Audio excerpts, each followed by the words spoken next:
ગુજરાતની અંદર જે હવામાન વિભાગ દ્વારા આગાહી કરવામાં આવી હતી તેને લઈ અને 24 થી 36 કલાકની અંદર ભારે વરસાદની આગામી સમયમાં વરસાદની આગાહી કરવામાં આવી છે। 4 જુલાઈએ છેલ્લે વરસાદ સારો એવો પડ્યો હતો, જે બાદ વરાપનો સમય શરૂ થઈ ગયો અને વરસાદે બ્રેક લઈ લીધી હતી। હવે સ્થિતિ કંઈક અલગ છે, હવામાનમાં પલટો આવી રહ્યો છે, ધીમે ધીમે કરીને વાતાવરણ પણ બદલાઈ રહ્યું છે અને જે જિલ્લાઓ જે તાલુકાની અંદર વાદળછાયું વાતાવરણ હતું ત્યાં હવે ધીમી ધારે વરસાદની શરૂઆત થઈ ગઈ છે। આટલા દિવસ જે 4 થી 5 દિવસનો ગાળો હતો તેમાં તડકો પણ નીકળ્યો હતો, હવામાન વિભાગે પણ કહ્યું હતું, નિષ્ણાંતોએ પણ કહ્યું હતું અને હવે જે સ્થિતિ છે એ એવી સ્થિતિ સર્જાણી છે કે જેને લઈ અને અત્યારે વાતાવરણમાં તમે જોઈ શકો છો કે તમામ જગ્યા ઉપર ધીમી ધારે વરસાદની શરૂઆત થઈ ગઈ છે। આગળ ઉપર હવે આગામી સમયની વાત કરવામાં આવે તો ગુજરાતની અંદર સાર્વત્રિક વરસાદની આગાહી હવામાન વિભાગ દ્વારા કરવામાં આવી છે, જેને લઈ અને હવામાન નિષ્ણાતો પણ કહી રહ્યા હતા। અંબાલાલ પટેલની પણ આગાહી એવી જ હતી કે આગામી સમયમાં હવે સિસ્ટમ જેમ જેમ સક્રિય થશે તેમ તેમ સારો એવો વરસાદ પડી શકે છે।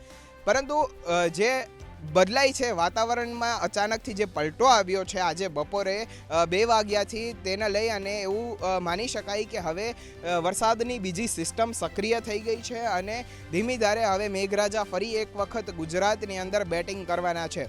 આ ઉપરાંત મુંબઈની અંદર પણ મહારાષ્ટ્રમાં સારો એવો વરસાદ થઈ ગયો છે, 11 ઇંચ જેટલો વરસાદ ત્યાં પણ નોંધાણો છે, જેને લઈ અને હવે ગુજરાતની અંદર પણ સારો એવો વરસાદ થાય। પહેલા તબક્કાની અંદર વરસાદે સારી એવી બેટિંગ કરી હતી અને અનેક જિલ્લાઓની અંદર ભારેથી અતિ ભારે વરસાદ નોંધાઈ ગયો હતો, જેમાં સૌથી વધારે અમરેલીમાં એક સાથે 1 મહિના જેટલો વરસાદ રહ્યો હતો અને અમરેલીની અંદર સારો એવો વરસાદ નોંધાણો હતો। પરંતુ હવે જે સ્થિતિ છે તેમાં 24 થી 36 કલાકની અંદર સારો એવો વરસાદની આગાહી કરવામાં આવી છે।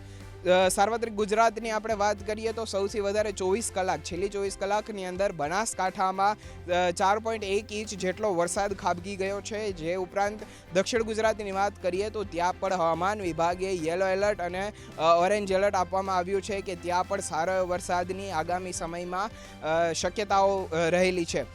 હવે વાત કરી લઈએ સૌરાષ્ટ્ર અને કચ્છની, તો સૌરાષ્ટ્ર કચ્છનો જે કચ્છ જિલ્લો આખો અને તેમાં અત્યારે ગ્રીન એલર્ટ આપવામાં આવ્યું છે, એટલે કે ત્યાં એટલા બધા વરસાદ નહીં હોય પરંતુ વરસાદી ઝાપટાનો અનુભવ થઈ શકે છે કચ્છની અંદર। સૌરાષ્ટ્રની વાત કરીએ તો દેવભૂમિ દ્વારકા જિલ્લાથી લઈ અને પોરબંદર, જૂનાગઢ, અમરેલી, ભાવનગર, આ જે દરિયાઈ કાંઠાનો આખો પટ્ટો છે તેની અંદર પણ સારો એવો વરસાદ હવે નોંધાય, બીજી સિસ્ટમ જે સક્રિય થઈ છે તેમાં, તેવી શક્યતાઓ હાલ સેવાઈ રહી છે। આગામી સમયની અંદર 5 થી 6 દિવસ સુધી ભારે વરસાદ રહે તેવી સ્થિતિ સર્જાઈ છે।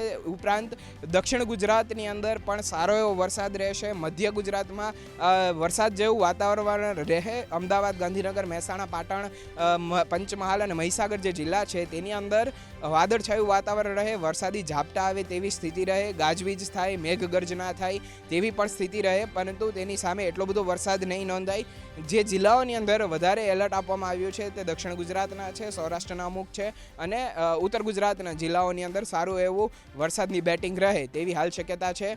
એ ઉપરાંત વાત કરી લઈએ બંગાળની ખાડીમાં જે અત્યારે સિસ્ટમ સક્રિય થઈ છે તેના પવન ગુજરાત તરફ આવે એટલે એ વરસાદ ત્યાંથી ખેંચતો આવતો હોય છે અને હવે ગુજરાતની અંદર ફરી એક વખત એટલે આવતીકાલથી એટલે કે 10 તારીખથી લઈ અને સારા એવા વરસાદની આગાહી હાલ કરવામાં આવી રહી છે। એ ઉપરાંત તમારા તાલુકાની, તમારા જિલ્લા, તમારે ત્યાં તંત્રની શું કામગીરી છે, ક્યાં કેટલો વરસાદ થયો છે તેને લઈને તમામ અપડેટ ગુજરાત તકની વેબસાઇટ ઉપર અમે આપતા હોઈએ છીએ। એ ઉપરાંત યુટ્યુબ, ફેસબુક અને ઇન્સ્ટાગ્રામના માધ્યમથી પણ તમે અમારી સાથે વરસાદને લઈને તમામ અપડેટ જોવા માટે જોડાઈ શકો છો અને તમારા જિલ્લા કે તમારે વિસ્તારની અંદર ક્યાં કેટલો વરસાદ આવ્યો છે કે નહીં એ અમને કોમેન્ટમાં ચોક્કસથી જણાવજો। ત્યાં સુધી મને આપશો રજા, નમસ્કાર।